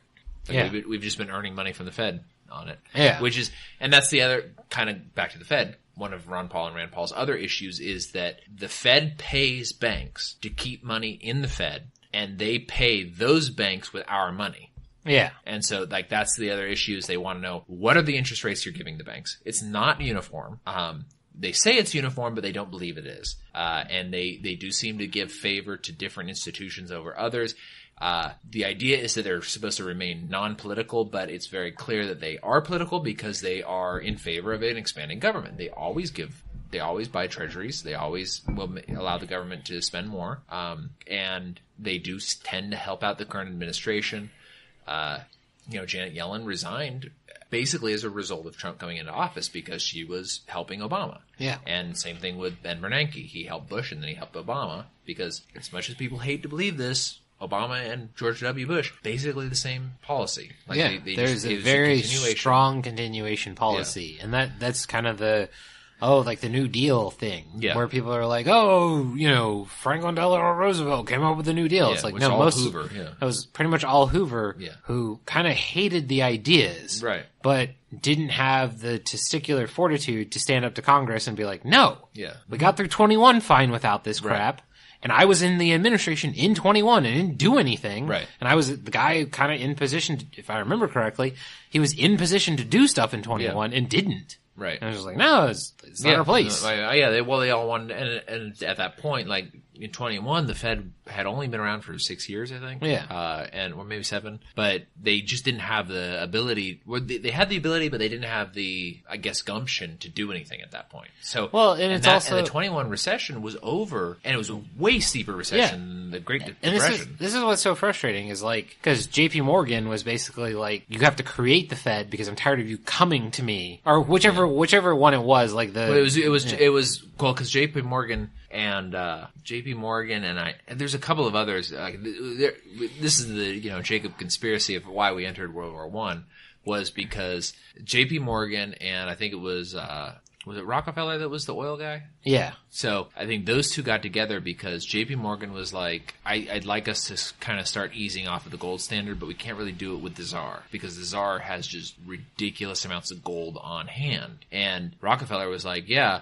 and the only person who, after I've lobbied the government to monopolize the oil industry in the United States, the only opposition right now is Russian oil because they were the only one that had like a modernized oil infrastructure and was selling oil for cheaper. And so the deal was we will get the United States to enter World War I, get rid of the Tsar, put in these this was prior to the Bolshevik Revolution. This was in what do they call it, the October Revolution or whatever the one prior to that one was. Yeah. When they had the Duma come in, and the Duma was in control for a long time. Time, as in 6 months? Well, yeah, like 6 months or 8 months or whatever. Their idea was that we'll make enough chaos in Russia that they'll kind of be out of the picture. We'll be able to do what we want to do. And, I mean, World War I was a humongous siphon of gold into the United States from Europe. Mm-hmm. So that was the deal, is that they get out, they pay their war debts, we'll help out the new administration in Europe, and up until like the 1960s, really, like if you went into Soviet Russia, and they had this a lot where like American communists would go there and be like, wow, it's amazing. We don't have anything like this in America. And then they'd go look at the manufacturer and it was made in America. Yeah. Everything in the Soviet Union was made in America. And because they just didn't have the industrial capacity to do it. And we were loaning them money up until the 1950s, the United States. And then JP Morgan, well, it wasn't JP Morgan at that point. It was successors. He died, his successor, and and Chase, whoever Chase ended up being, they created the World Bank to continue funding the Soviet Union so that their other operations in the United States could continue to be funded so they could fund both sides and build up these arms. This is a whole crazy conspiracy thing, but this kind of goes into what's going on with the Fed, is that the Fed plays all sides of all issues, and it's to funnel money into their buddies. Yeah. And honestly, like, if I was in charge of the Fed, I totally understand it. I'd probably do something like that. Well, I would imagine that because I'm religious, like, I wouldn't do it for religious reasons. I'd be like, you know what, I need my eternal soul to be okay. But that's the thing, is like, you'd be funneling money into the Mises Institute and being like, yeah, we're shutting down tomorrow. Like, here's $1 million.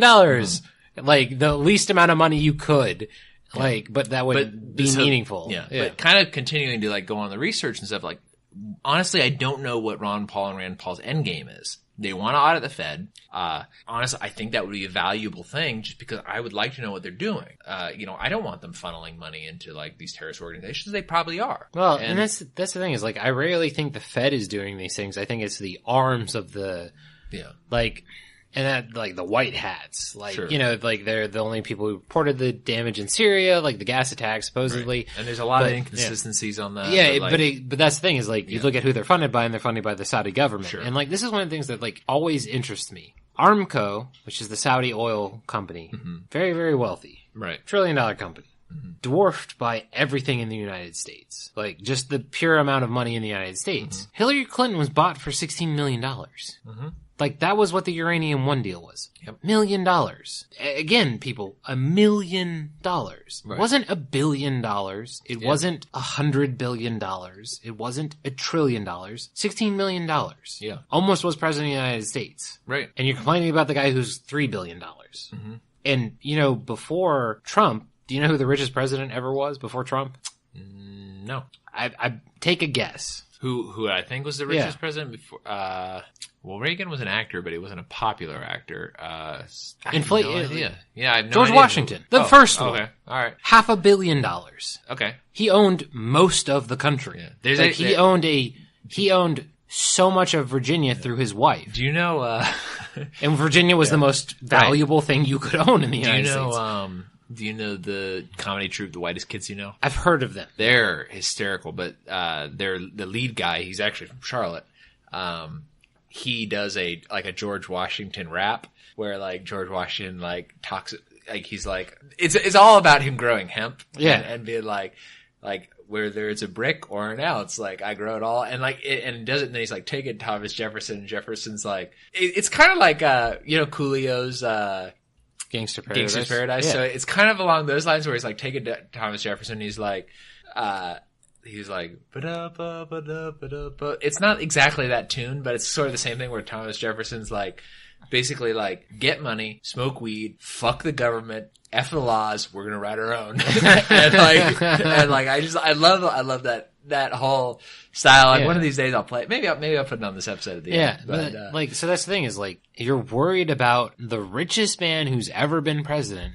Who's rich, but he's really, honestly, like, when you compare him to, like, some of these other people who are political actors. Yeah. Or this is the thing that really bothers me about that whole complaint about Trump, is that, or even the Koch brothers, where they're like, well, the Koch brothers, they have all this money, and it's like, yeah, the Fed controls, like, $16 trillion in 2008. That year alone, they controlled that much money. Yeah, so think about this. And you're worried about a guy who has $4 billion. Mark Zuckerberg is worth multiples of what the president is worth. Yeah. And he's a lizard. I don't make fun of somebody for the way he looks. It's not the way he looks. It's like his movements. Well, that's the thing is, like, I think he has a form, like, I've always thought he has a form of autism. That could be. I always thought, like, he's just that weird. Like, but that's the thing is, like, he's multiple times richer than the president of the United States. Actively interfered in the United States elections. The Russian government, whose overall budget is almost less than our military's budget alone. Right. Overall budget, almost less than our government's budget, and they have a third of our population. Yeah, and they're worried about them. And they spent $100,000 on Facebook ads. Yeah. So, like, there's a podcast I like, or I used to like, until I started really listening to what they were saying, and they're like, it's Russian roulette from the Center for Strategic and International Studies. And they were like, oh, the Russians thought they could just poison somebody on the street, talking about the poisoning of the Russian spy. Right. Is the Russian government so inept that they didn't kill him? Right. Like, the last guy that we're pretty sure they poisoned him with polonium. And he was so freaking radioactive. And polonium poisoning is like the crappiest radioactive poisoning you can do. Right. Other than like thorium. Because, you know, thorium's our favorite. Right. But, like, if you poison somebody with polonium, you really gotta poison them. Like, you're walking around with like, as I've described it for the last 10 years, you're walking around with a salt shaker, shaking radioactive material at the guy to get the level of polonium this guy supposedly had. They used some agent that probably was irradiated as well. Well, no. It wasn't even irradiated. Yeah. The guy survived. It's supposed to be super deadly, but, like, the guy survived, and he's old and unhealthy. He's a diabetic. Mm. He's a walking crap factory. You couldn't kill him? Mm-hmm. The North Koreans, if they killed Un's brother, walked up to the guy in an airport and hit him with VX. Yeah. The number one, bomb you nerve agent. VX. They shot him in the face with VX in a third country. It wasn't like he was in North Korea and they did it. Right. It wasn't like he was in Russia and they did it. He was in Thailand. Yeah. Or no, he was in No, I think it was Thailand. No, I think it was Malaysia. Oh, okay. Like, he was in they got it into Malaysia. Right. And hit him in the face with VX. The Russians couldn't kill some guy in Britain? Right. Like, you shoot him, like, polonium pellet. Like, how the crap? And why would you choose that when you could just, like, stab him or shoot him? Or burn his house down? Yeah. And I get it that in London, like, knives are illegal It wasn't in London. It wasn't in London. Right. It wasn't even close to London. But you could just... What was it that we recently speaking of London, like, and they've outlawed or they've made it like illegal to carry knives and all that. Well, it's been illegal to carry knives in London. But like recently there was a pub killing with like a butter knife.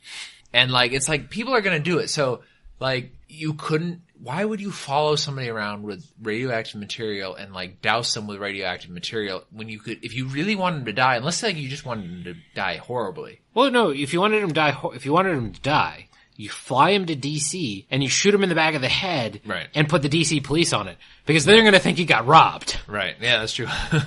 So make it look like he shot himself in the back of the head. Yeah. To the family of Seth Rich. Yeah. I hope one day that the people who did this to your family get caught. Right. And I hope they fall down a flight of stairs, like in a way such that they're not a burden to society, but they are in the most amount of pain possible. Right.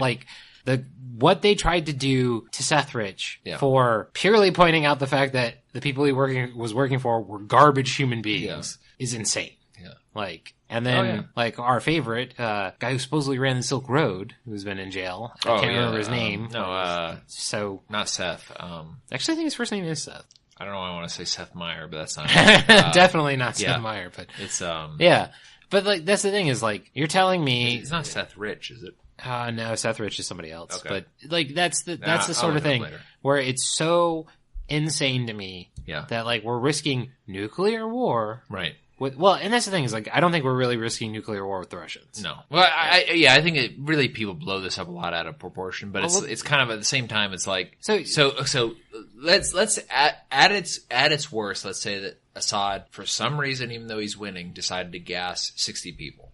And then how many? 60 children. 60 children, supposedly. Okay, so let's say that he did that for never mind the fact that he's winning and doesn't make any sense. But let's say that he did. Let's say he's a crazy person. I'm sure, I'm sure he's not crazy. Yeah, I'm sure he's a bad person. But let's say that the thing is, the reason I don't believe it, and I don't know if this is the same as you or not, is that it doesn't make sense to me that you do this when, so, you and I both have a friend who's from Iraq. Mm-hmm. And in the Middle East, there is no such thing as a retired president. Or there are presidents or dictators or whatever the heck their title is. And they're dead, whatever the heck their title is. Yes. And that's it.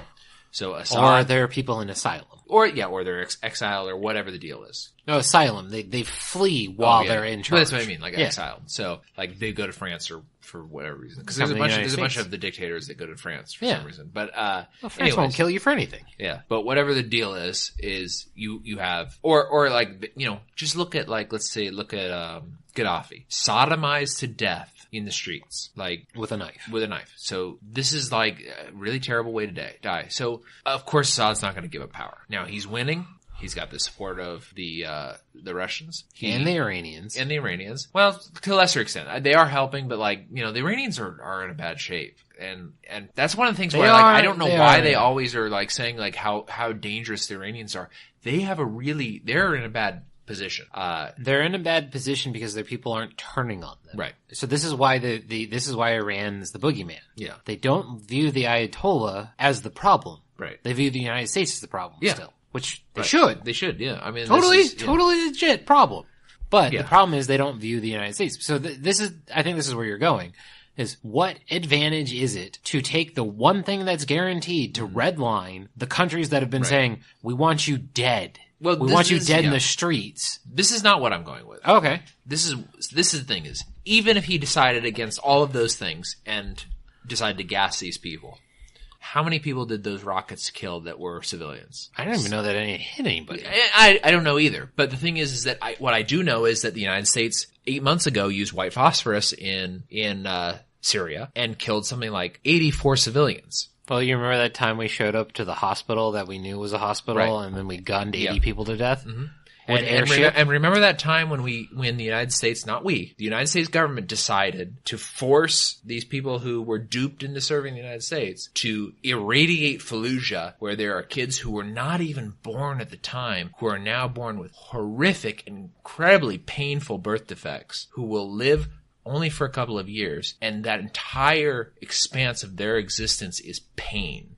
Do you remember the time the United States government took X percentage of our GDP and developed 3 weapons and then dropped them on a city called Nagasaki and Hiroshima? Right. Yeah, we're the only country that used nuclear weapons. That's a government. Remember that time when the United States blockaded Yemen and has caused almost 2 million people to die from shitting themselves to death? You remember that time the United States allowed black men to be infected with syphilis and then didn't give them penicillin for 34 years? Right. So the point of this whole rant is that the United States government is absolutely, and here's the thing, the Tuskegee experiment with the syphilis thing, it wasn't 1823. No, it was in the 1970s. Yeah, it was like 60s to 70s. Yeah, and these were people who thought something was wrong with them. Yeah. Went to the only doctors they were supposed to go to, the government. Right. Because of the Great Society. Yeah, and instead of going to their neighborhood black doctor, who was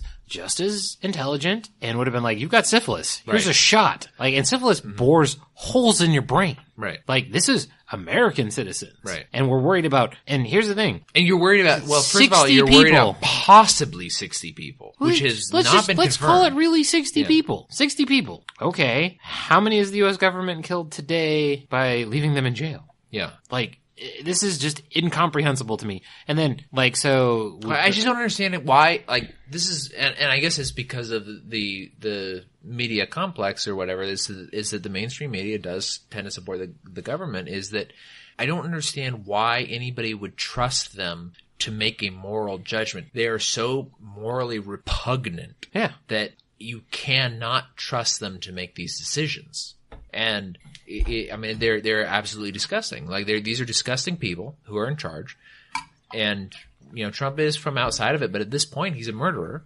Yeah. And a murderer hundreds of times over, thousands of times over.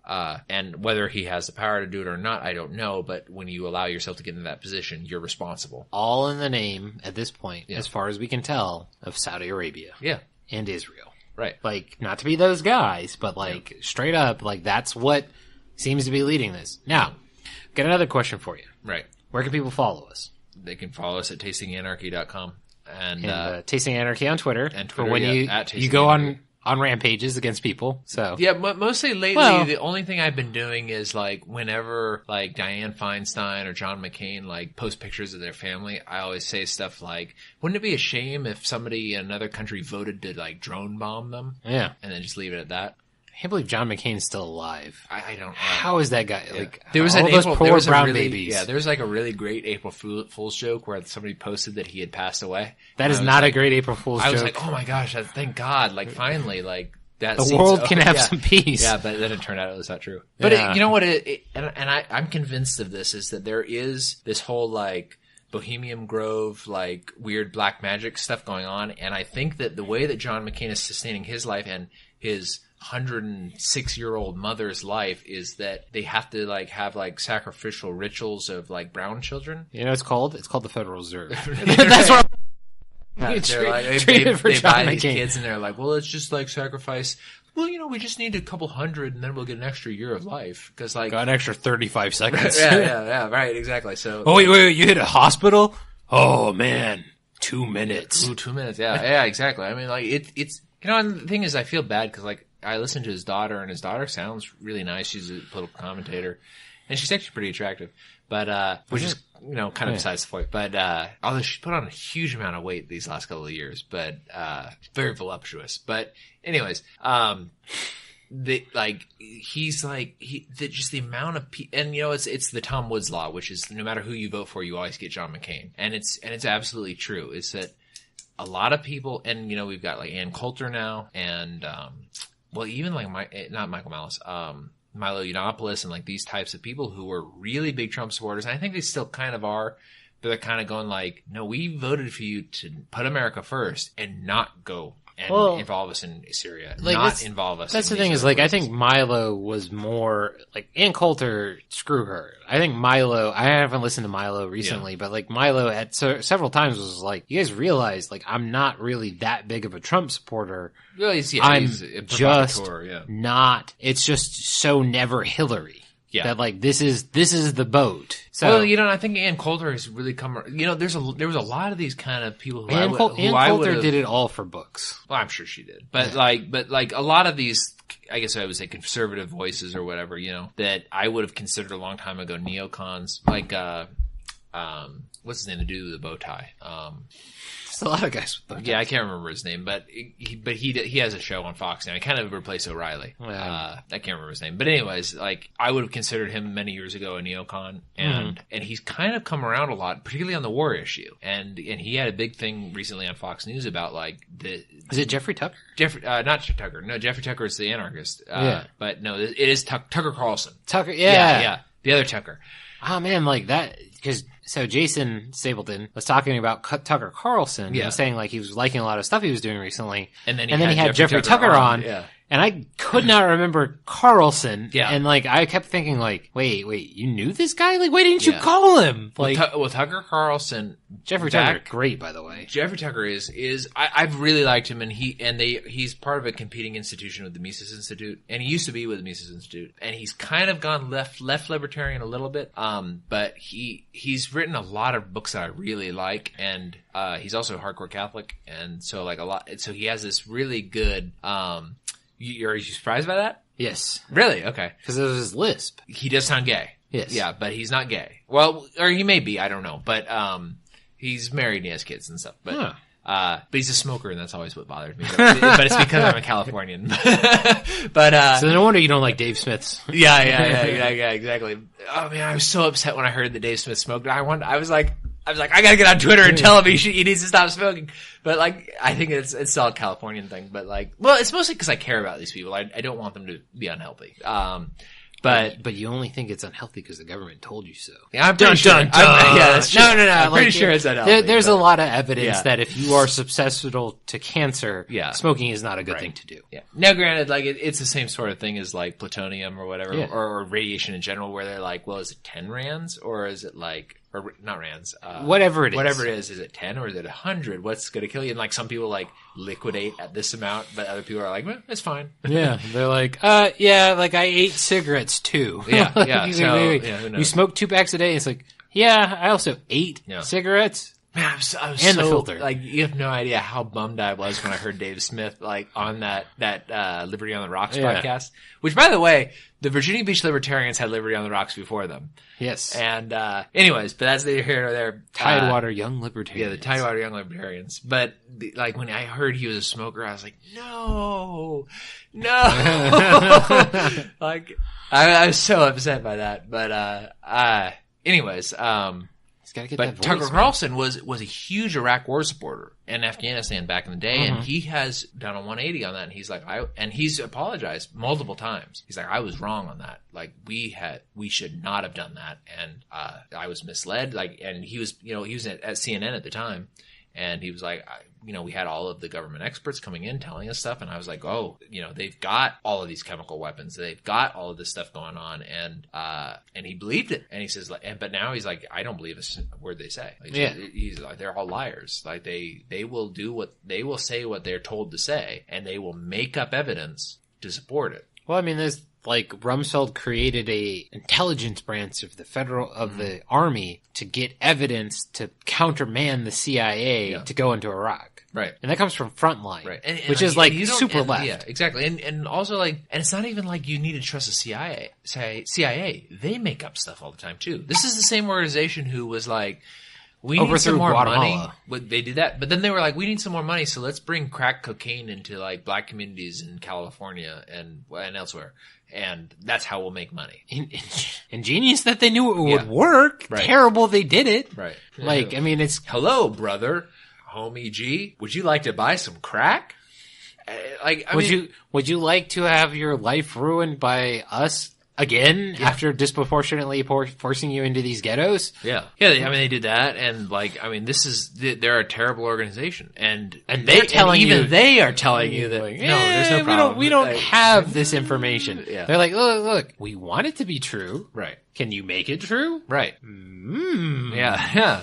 Wait. Why couldn't we find that? Yeah, like that's one of those things where it's like, it's incomprehensible to me that there are anybody who are like, we need to fight Syria. Yeah. Like 10 years ago, if you were like, where's Syria on the map? I'd be like, is it near Israel? Yeah. I wouldn't even, like, I don't think 10 years ago I would have known Syria had a border with Israel. I know almost every single country in the world. And the only reason I know that is because I was in AP Human Geography and I never missed a single question. and it was just because I really like looking at the maps. But so what about that super restrictive African country? I knew all of the countries up until like 2006 when I graduated high school. So there has been some changes. But you mean the Donbass? Yeah. So I knew about where Syria was, and also I know about it because of its, historically, historically it is very important. And this is one of the biggest shames to me about, being a Christian. And Syria was a Christian nation prior to Islam.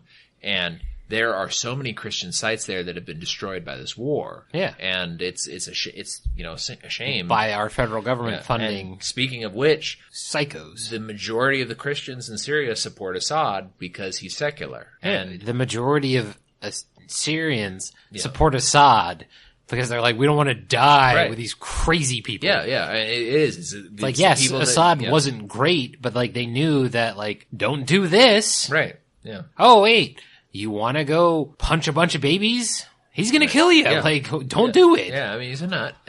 But it was a relatively modern country. It was in a dictatorship, but it was like relatively modern. The dictatorships you could live in. Yeah, it was not a bad one. It wasn't a bad place to live. And it was in the Middle East. They were producing a lot of media content. It was relatively secular. Like, they didn't make women wear burqas and all that sort of stuff. This is the thing, is that, like, as left as the United States is becoming, like, the left supports Saudi Arabia, which is horrific to women and homosexuals and, like, and don't you know the Crown Prince is going to stop all that? Yeah, right. I mean, but this is the thing: is let's go ahead, let's bomb, let's continue starving people in Yemen to death. Let's continue starving people in Syria to death. There's transgendered people there too. Let's destroy Benjamin Olsen or whatever, the comedian, because he doesn't think Owen Benjamin because he doesn't think 5-year-olds should be allowed to transition. Right. Yeah. Yeah. That's a higher priority than like not having the United States continue to blockade Yemen, which costs me billions of dollars a month. There's something like 2.5 million people right now with cholera. Yeah. Which is like, have you seen the time in in the time of cholera? Right. This is a disease that like my 5th great grandfather would have been worried about. Yeah. And then he would have been like, he's got the fever. No, he's got the fever. Right, the fever. Yeah. Oh, he got a fever. Take it back. He's got the fever. Yeah. He's dead. Yeah. Yeah. I mean, like, this is that's a disease you die of on the Oregon Trail video game. Yeah. Got cholera. Yeah. But this is the thing is, and I don't think people understand what cholera is because we're so far removed from it. This is a disease where you die. Anybody who's listened to our show knows what cholera is. Yeah. Well, I mean, if this is your first episode, we talk about it all the time. Yeah. if you die from being on the toilet too long. It's like dysentery. Yeah. You are shitting and puking yourself to death and you die of dehydration. And that's the thing. You know what the cure is? Fluids. And that's the thing is, if you're not a baby and you're not elderly with cholera, supposedly, if I understand correctly, unlike some of them, you can continue to consume fluids to the point you won't die. Yeah. No, yeah, you'll be okay. And you don't even need antibiotics. It'll go away. You just have to be hydrated. And, you know, somebody... It doesn't feel good. Somebody to burn your waste so they don't get cholera too. Yeah, exactly. So, like, this is... And you know what? And Yemen has been one of the poorest nations in the Middle East forever. Poorest nations on the planet. Yeah. And it's like, this is where you want to do it? Like, this is... You really want to... Like, these people have it really bad already. And you're blockading them. And then this is after you asked the WTO to come in and, like, be like, stop growing sorghum, only grow coffee, which sort of makes sense. Yeah, but if you weren't going to turn around if you weren't and going to then blockade them. Yeah, like if you're allowed them to like actually develop coffee grounds. And they actually have some really cool historical sites there too. They have one of the oldest reservoirs in the planet in Yemen, and it's also one of the least excavated countries in the world because it's just been a shithole forever. And but strategically, it's actually kind of a cool place because it's right there next to the Red Sea. But so you know why they're starving them to death? Yeah, exactly. Yeah, because it's because the Saudis need room to. They need. There's what was the German term? Lebensraum. Growing space. Lebensraum. Yeah. Oh man, I forgot. I thought they like the Sudetenland. Yeah. No. Well, that was like the Germans. That's why they had kind of eyes for Russia was they were like, well, we just need room to spread out. Let's just get rid of these Slavs. Well, the Slavs already think we're unintelligible. So screw them. Yeah, let's just get it. All right. Anyways, so, we were supposed to end like 10 minutes ago. So tastinganarchy.com reviews of wines that we try, different things. I think I'm gonna have a review of this beer that I really enjoy. Mm-hmm. So definitely different stuff. So Petite or Petite Petit. Or Petite Petit. I think it's supposed to be pronounced Petite Petite. Petite Petit. But it's there's supposed to be like some sort of inflection there. Yeah, so it's French pronunciation. Which we're terrible with. Yeah, we're not good with that. But not a bad wine. Like, I feel good now. I mean, you know, like, I always think that we sort of, I wouldn't say ripping off because we have a completely different format, but like libertarians in rooms drinking liquor. I always feel like our show starts out kind of interesting, but then like ends like the way libertarians in living rooms drinking liquor. So any show where somebody drinks alcohol? Like, it always ends pretty well, but it was a good wine. It is an interesting blend. I think that I wouldn't mind doing another blend like this. I would like to try a Syrah. Just a straight Syrah. Yeah, just to see what the difference between the Petite Syrah and a regular Syrah is. But because a Petite Syrah is a blending wine and so is the Petite Verdot, I'd be interested to know other wines that are blended with these and how it brings out the flavors in the other varietals. This one is, I would say, you know, this is a good wine. It's $18.99 normally. It was on sale, so I got it for like, instead of $18.99, I got it for like $18.40. So like I saved 60 cents, but not a bad wine. It is a very hot wine, does feel kind of like a burn, Yeah. Very peppery. Very peppery, a lot of burn. Really, the fruit flavors, I didn't really detect any, but you know what? Maybe if you try this with a fatty food, it would be a much better pairing. Or maybe this is the thing, is like, again, you know, when we go into varieties we haven't had before, we're always trying to find the main thing in it instead of just seeing things as they develop or seeing how other people play with them or just the growing space. Yeah. So, like, this is one of those ones where for $20, if you haven't had a Syrah and you want to try something different, or if you like reds but you're not really sure what you want to try and you're fine with blends, because like I you know, a lot of whites are pures, so like I'm usually more into pure wine. Sure. But red's a lot more blended because I think there's more variety to it. Definitely worth a shot. Yeah. Like I would not say you would have wasted your money. No, this was good. Like, it was fine, and also, you know, really what makes a wine the best is who you're sharing the bottle with. And so, you know, Mason and I have been friends for 10 years almost. Well, longer than 10 years now. I think 10, yeah. You know, we like hanging out, we like talking about it, and we have a good time complaining about the government. Complaining about everything. Yeah. And, you know, but also just like, we're just getting so much more into wine than we were before. And, exactly. And it just makes it that much more exciting to do it. I think next week, I know it's your turn, but I wouldn't mind doing the other Freak Show red blend that I have. Well, so calendar-wise, next week is an off week for us because we have some internal life projects that we're going to work on. So maybe we'll try the Freak Show then, and maybe we'll write it. Maybe we'll take notes. Sure. Which we always intend to do. Yeah. And because we're going to be taking notes on other things, and maybe we'll both write independent reviews and actually post something to tastinganarchy.com. Yeah. And not do a show on it. Okay. Or, I might try. No, we'll do something. Yeah. We'll do something where we'll have something go up, and you guys won't understand what we're referencing in it, but we'll put something up in regard to it, and then you'll hear the shows months later, and you'll be like, oh, that's what those idiots were talking about. Right. So, tastinganarchy.com, tastinganarchy on Twitter. If you need hosting, Bluehost, hopefully by this point, we'll have affiliate links. Yeah, we do get a commission on it, but it does help us out. The whole goal is to provide you guys a different aspect on wine and things like that. And, if you're interested, if you're a winery and you want us to try something that you produce, if you can legally send it to us, great. We'll, let us know, tastinganarchy@gmail.com. We'd love to hear from you. If it's something that we need to buy, but you have a way we can get it at a discount or something like that, we'd be glad to try it.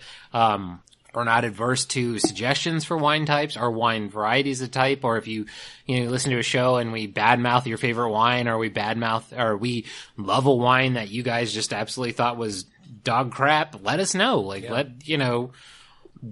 don't have a lot of fans at this point because we're doing this kind of in the dark and we have this big back catalog, but we want to know what you guys think and what, are you finding the things that we're saying useful? Does it make sense what we're talking about? Are we using terms that are just absolutely insane for what you guys are tasting or seeing in things? Or, what's going on with you guys? Like, what do you think? Like, we're behind because we always kind of do a current event, but, Right. Like, what were you thinking at the time? Yeah. How did things change by the time you're hearing this? Right. Now, and if there's something else you want us to go over, like, I'm more than happy to go do a little research on this. That's one of the reasons why I introduced the barrel information this time, just because it's a good information. Like, let's talk a little bit more. Why do we keep talking about this? Yeah. So that's about it. So from Jacob, from Mason, stay abolitionists. All right. Bye, guys. Wine's for you to drink wine. Wine's for you to drink wine. Wine's for you to drink wine. Pass that bottle to me. Hoy! Drink it, man. Oh, give me some of that slop. Oh, pass that bottle to me. If you want to get along in Peterstown, buy some wine and pass it around. Age runs up to 49. All them cats, they love sweet wine. Drinking wine's for you to drink wine. Wine's for you to drink wine. Wine's for you to drink wine. Pass that bottle to me. Hoy! Wine, wine, wine. Elderberry. Wine, wine, wine. Cherry, cherry. Wine, wine, wine. Blackberry. Wine, wine, wine. Port and sherry. Wine, wine, wine. Oh, pass that bottle to me. Now down on Gillsby at Willie's Den, he wasn't selling but American gin. One soldier wanted a bottle of wine. He hipped that cat for $1 and a dime. Drinking wine for you to drink wine. Wine for you to drink wine. Wine for you to drink wine. Pass that bottle to me. Now I got a nickel, have you got a dime? Let's get together and get some wine. Somebody's fifth and somebody's fourth. When you get together, you're doing things smart. Drinking wine for you to drink wine. Wine for you to drink wine. Wine for you to drink wine.